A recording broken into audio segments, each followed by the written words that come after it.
been called here to deliver you something which relates to science of happiness. And this is what is close to my heart. And it doesn't have a signature of behavioral science only. I mean, it cuts across all disciplines. Any student has to be happy first in order to grow and develop knowledge. My idea behind all of you is to help you understand what is our difficulty, why we become unhappy, and why the generation is perceived that, well, probably they are not happy. I believe you are happy, but probably we fail to understand you. Therefore, it's very important for all of us to understand you better, and you also understand the science behind the happiness.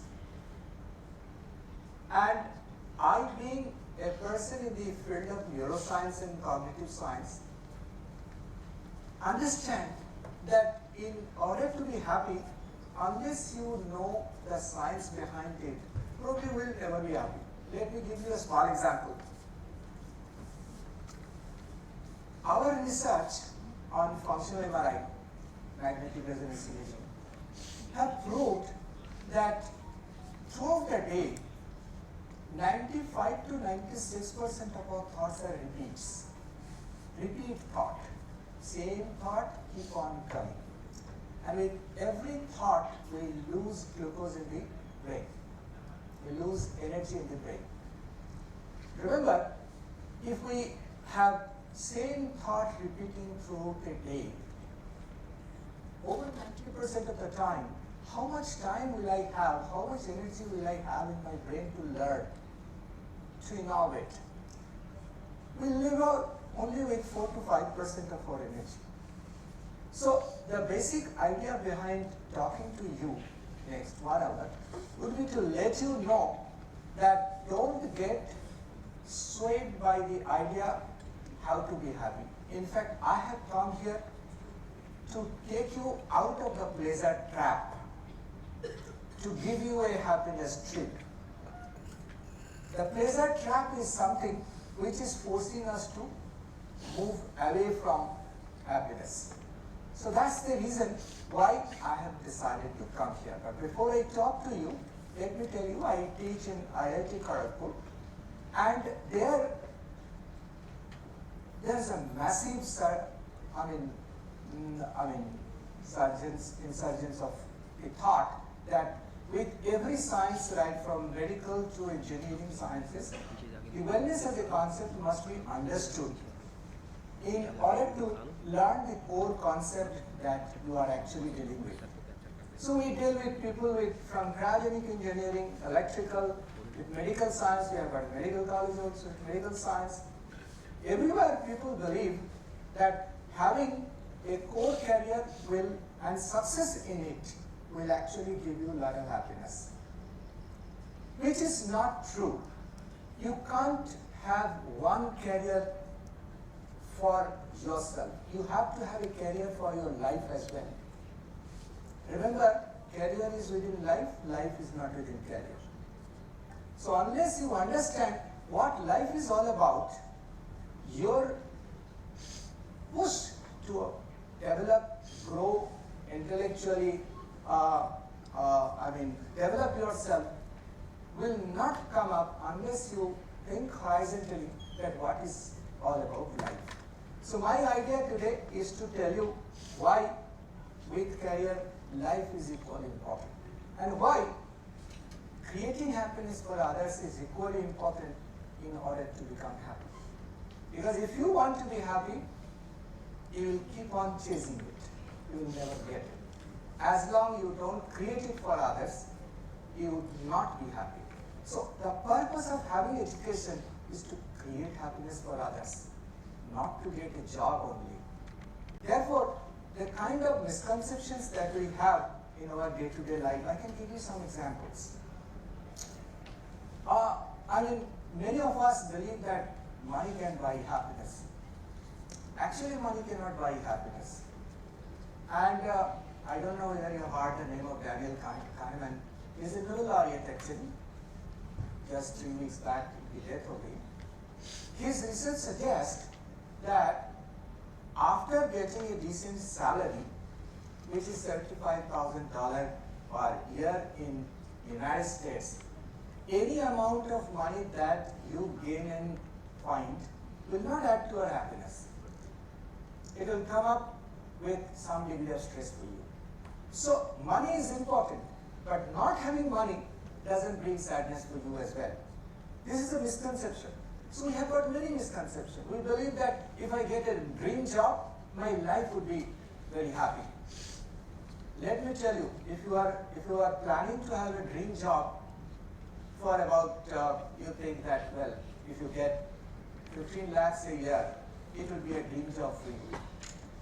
You get it, within 3 months you become unhappy and think that you must be getting 20 lakhs.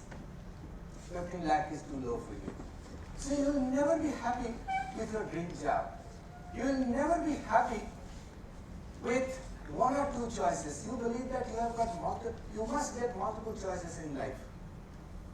My lesson to all of you before I actually begin, that never hanker after too many choices. Too many choices only add to your cognitive stress. If you have got 4 or 5 jobs at one point of time, you would be stressed actually. You should not get so many choices in life. If you get it, you will feel that, well, I have got 5 choices. But end of the day, you will take only one job. And after taking that job, you will believe that the other job would have been better. 4 more opportunities are gone.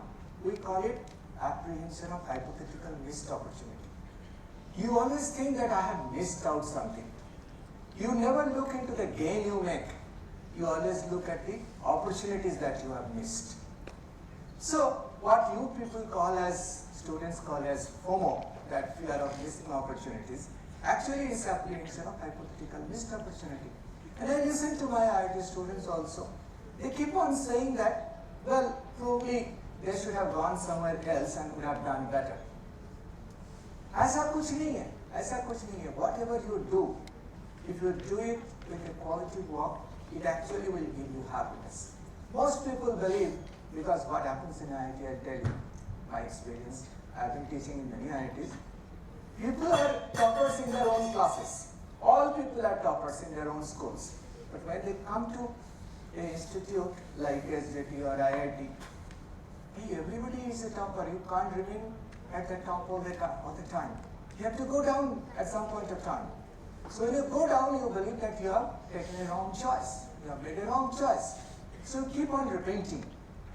So these are several misconceptions that we have in our life, which has actually made our life miserable. There is no real reason to be unhappy. But unless those misclassifications, errors, misconceptions are clarified, I guess, and through a scientific process, you would not be able to maintain your level of happiness. Therefore, we have started coming to this topic. Marketers say that, well, I need to know whether my customers are happy or not. Software engineers, computer scientists have been telling, well, if somebody is happy, that must be a behavioral marker. I should be able to capture that thin slices of behavior. That algorithm must tell that, well, this person is happy. Neuroscientists have been telling that, well, if there is a happiness center, can I rejuvenate it? I mean, with medical sciences, we have always been trying to deal with the deficiency model. With happiness, we try with the efficiency model. And we know that deficiency and efficiency can coexist. Not necessarily that by having a stage where there is absence of negative traits, you cannot automatically have positive traits. So, everybody is into the field. And journals like Science and Nature, they have come to this field. For example, a recent study in Science has just published. They say that, well, if you are giving money to somebody out of generosity or out of reciprocity, the locus in the brain is the same, pathways are different.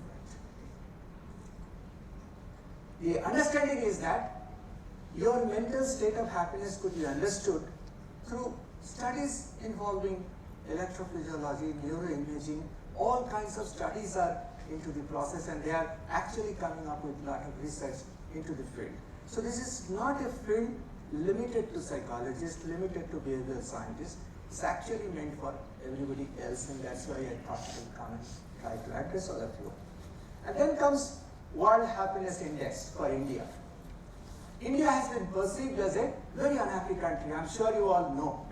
India's rank is 136 out of 152 countries.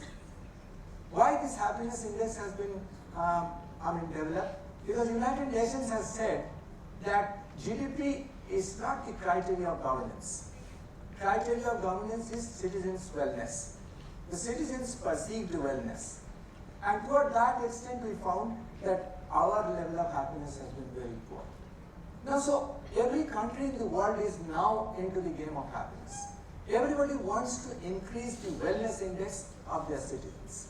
So it has become a challenge for every university, every institutes, and every R&D institutions, that how to increase the level of happiness, the level of wellness of the people around us. So it has become a challenge.